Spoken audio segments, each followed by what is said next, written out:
Hey guys, welcome back to my channel. Today in this video I'm going to introduce you to my new horse, Balefire. Today this video is about introducing you to my new horse, Balefire, who is a 9-month-old chocolate Rocky Mountain horse. And today in this video I'm going to be sharing with you my journey.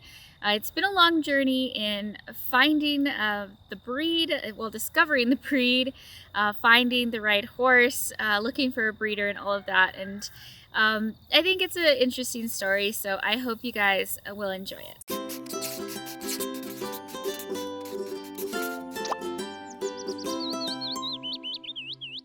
I'm going to film this out here. I'm hoping it's not going to be too noisy.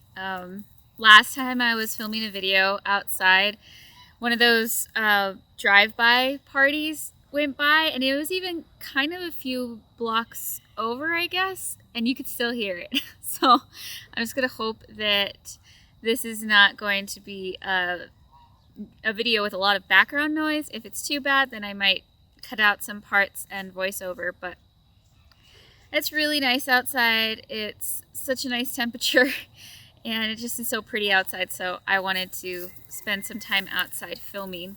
And right now I'm filming this video out here in the field where Balefire, my horse, might pass by.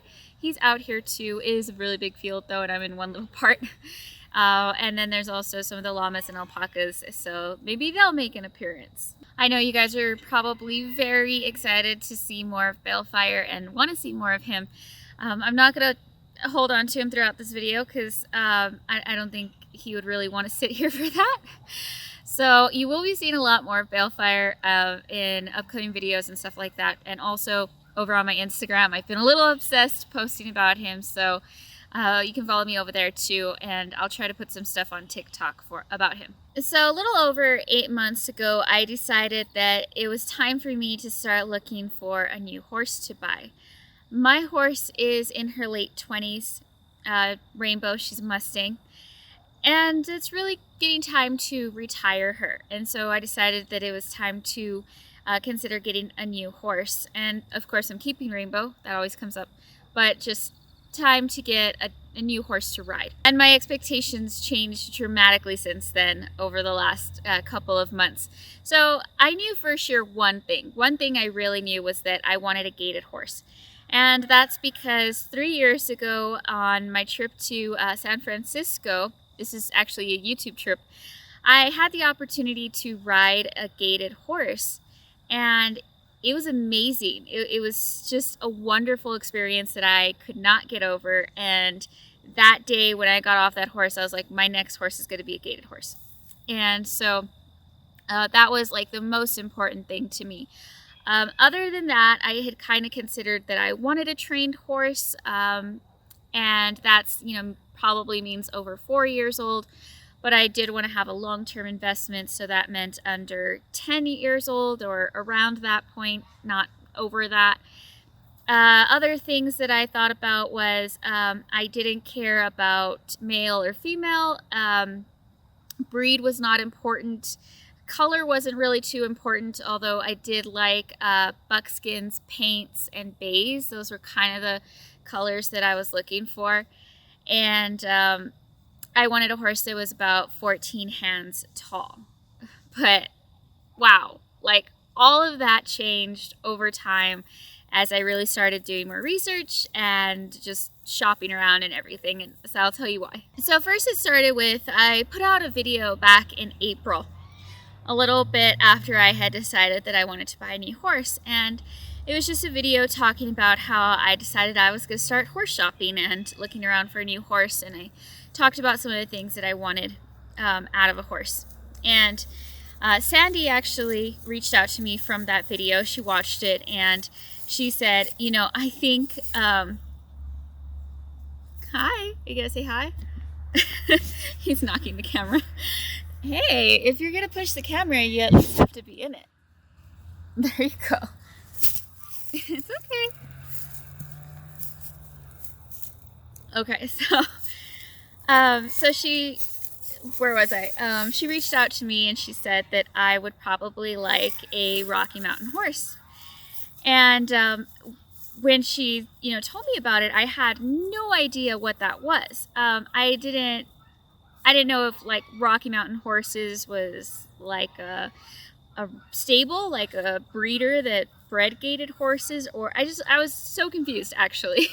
And so I started Googling it. I even joined some groups on Facebook, and I started learning more about these horses, and they're so interesting and just really fascinating. And so I actually, I'm distracted by my own horse. I just actually decided that this was the horse for me. There's so much to say about them as far as like temperament and personality and the ability to train them. I guess I kind of describe it as they're like the golden retriever of the horse world.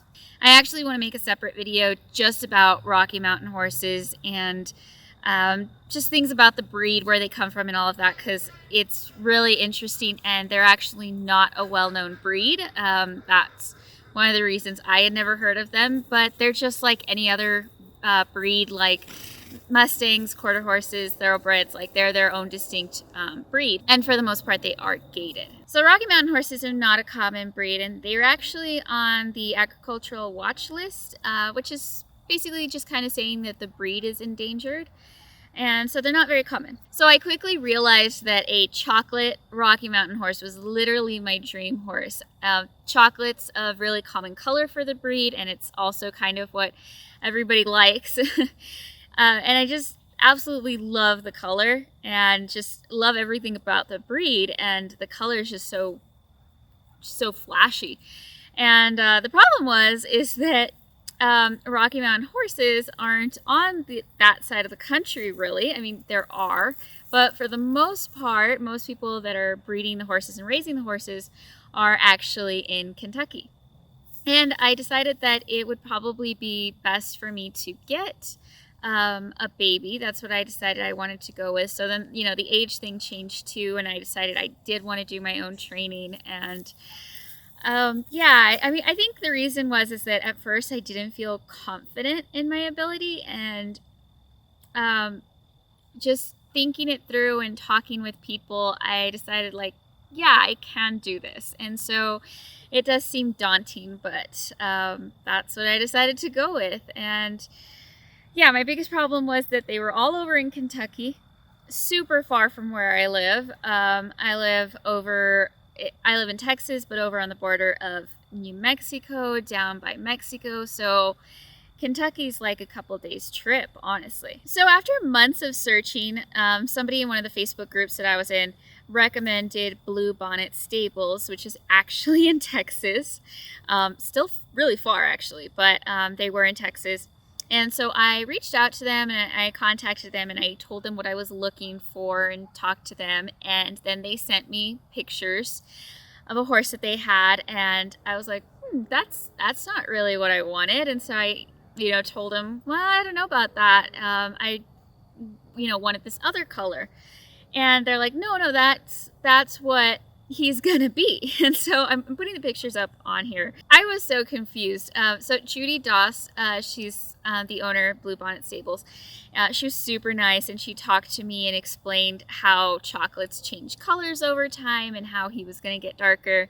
And it was really fun for me to be able to learn these new things about the horse, and just seeing pictures of other people's chocolates and how they were born versus how they looked at 4 months versus how they looked at a year. And then I got updated photos on him, and I was just shocked by how much he had changed, and I was like, wow, he's drop dead gorgeous. And it's really exciting. Hello, you're back. And of course it was a color that I did want. So after talking to Judy for a while, and she answered all of my questions, she was really nice and patient with me, I decided that this was the horse for me. So Jaime actually bought the horse for me as a anniversary Christmas gift. This November is actually our 9-year wedding anniversary, so best gift ever. And then my parents, being super nice, drove 1,800 miles to bring him home. So it was a journey getting this horse, and it was a journey in the whole process in discovering the breed, and then looking for one, trying to find the right horse, trying to find a breeder, finally finding one in Texas, and it's still being so far. So I'm over here on the very edge of Texas, in between, like, you know, wedged in between Mexico and New Mexico, and then where our balefire came from is all the way over there on the border of Louisiana. So it was quite a journey. Buying a horse online can actually be kind of scary. In fact, it does go against one of my rules in my video, how to buy your first horse. And I say, you know, not to buy online without seeing them. And I actually did want to go and see Balefire, but I couldn't, you know, with the coronavirus going on and everything. It just wasn't possible for me to be able to make the trip out there to see him. And then also, you know, going out to pick him up wasn't such a big deal because it's driving and you're not, you know, it's a social distancing thing for sure. So, but actually flying out to see him was not, you know, social distancing. And I don't want to get into it, but since into the whole thing. But, you know, basically, you know, my husband's treating COVID patients and all of that. And so it's just not something that we could do with all of this going on.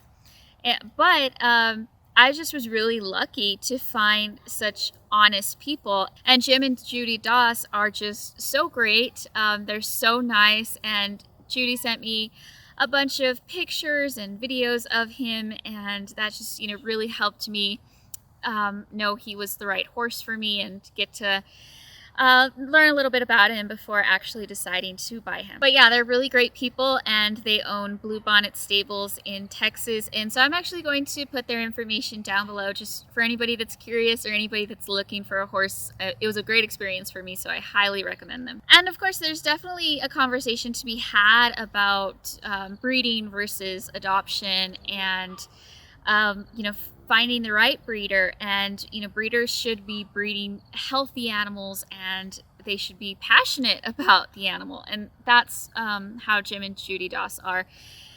So that's actually something I'm going to talk about in another video. I want to do a separate video that's going to be talking about breeding horses and when it's a good idea, I guess, to like adopt a horse versus buying like a young horse, or how to go about, you know, choosing breeds and stuff like that. I kind of want to go into that topic, but I don't want to get sidetracked. So let's talk about Balefire, and let's talk about his name. So when I put his name up when I got him, I had several people actually ask me like, oh, are you a fan of Once Upon a Time?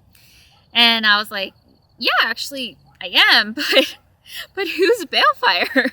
And I could not remember. So I Googled it and I was like, oh yeah, Neil. Okay, so that was the character from Once Upon a Time. Actually, his name has nothing to do with the series, with the show. So let me tell you where his name actually comes from, because it wasn't the show. What his name actually has to do with is, I'm Irish. Of course, I'm American. I live in Texas, but my dad's family immigrated from Ireland. And so my ancestors were Celts. And so that's something that's really important to me. And I was really raised, you know, in the Irish culture, Irish American culture. And that's something I really connect to. When I was thinking about what I wanted to name my horse, I wanted to give him a Celtic name. Balefire actually means bright fire. It's kind of like what it translates to, basically. And it is the bonfire created during the Beltane festival to honor the Celtic sun god. And so I thought that this was very fitting for him because he's such a striking horse. Just the bright mane with the dark body, and, you know, the color, you know, even sometimes reminds me of ash. And so I thought that Balefire was just a really fitting name for him, and something that also connected me back to my heritage. So that's where the name comes from, in case anybody was curious. I got Balefire when he was 9 months old. He actually just turned 10 months. And I decided I wanted to get a baby because I wanted to do all the training and raising myself. And it's actually going to be a while. Rocky Mountain horses don't go under the saddle until they're 3 years old, so that's going to be 2 years that we have until then. And it's It seems like a long time, but there's actually just so much for us to do in the meantime. So it's gonna be a while till I can train him to be ridden, but in the meantime, like, I plan on doing groundwork with him, which is basically just doing training with him with me on the ground. And then also for our relationship and his own development, I'm also planning on doing things like clicker training and target training with him, just to build our relationship. And so there's really just so much for us to do in the meantime. And I'm following some trainers online. I'm also going to do liberty training later on with him. I'm not going to start that right away just because I think we need to build up our relationship first for a little bit. I'm going to be following some trainers online, and I'm also going to be filming our progress and our training sessions, and also vlogging it. So this is more for like my personal use to see our progress and keep up with how we're doing, but I think it's going to be fun because you guys will also be able to watch it and see what's happening. And I hope that more horse people join in on it and we can just all learn from each other. When I do start training him for riding, I am going to start him under an English saddle. And then later on, I've kind of thought about moving to an Australian saddle for like trail riding and things like that. But I think I'm mostly going to do English with him. Balefire is gelded. Now, I know for some people they think that that's too early. For other people, it's common to do them early. Personally, I was happy with it. I was actually really glad when she told me that he was already gelded. When I decided to get a baby horse, I really didn't care if it was a male or female, but I was kind of dreading having to go through the whole process of getting a colt gelded. And so I was happy. I don't know. I didn't want to go through it. Like, I guess it's not that big of a deal, but I was glad that it was already done. Now, he is going to be bigger than I originally was looking for. He's probably going to be about 15 hands. I was looking for a smaller horse of 14 hands. I don't know what that is in inches, but it's a pretty big difference. So I don't think it's going to be too big of a deal, though. I got several questions on Instagram. I've also been asked about like a horse being broke. Is he broken? And that's just not something you'll ever see me promoting here. And of course, I'm sure most people, most of the time, they don't mean it as ugly as it sounds, but a horse should never be broke. It should never be broken. Like, it's such a negative word, and nothing about your horse should be broken. And I feel like it, when I think of broke, I kind of like have this image of movie where the guy's riding a bucking bronco and it's all crazy, and then he stays on until like it gets tired, and now the horse is like broke to ride, like its spirit's broken, so now you can ride it. And that's just like, it's like Hollywood movies kind of push that thing of like, oh, the first time they ride a horse, the horse is all wild and they have to like tame it down, and and it's that's not how it is. So if the first time you get on your horse, they're completely wild and out of control, you're a terrible trainer, and you should probably not be around horses. You want the first time you get on a horse to be a completely smooth, uneventful, just quiet thing. And that's because you put in all the work ahead of time. Like, you don't want to be getting thrown off a horse all the time that you're trying to train. That's not how it is. And so that's why I don't like those words. I won't use those words because I think that it promotes this idea that's this method of training even that's bad for everybody. It's bad for the horse, and it's extremely dangerous for the people. Now, my first vlog I will be posting soon. I'm going to be talking about Balefire's personality, what it was like getting him, like how he's doing now, who he's going to be living with, like with the other horses and stuff. So all of that's going to be up in the next vlog, and that'll be uploaded soon. And so I hope you enjoy those. I'm going to try to do those vlogs to just like keep track of where we're at. Thank you guys so much for watching this video. I hope you enjoyed it, and I'll see you guys again soon.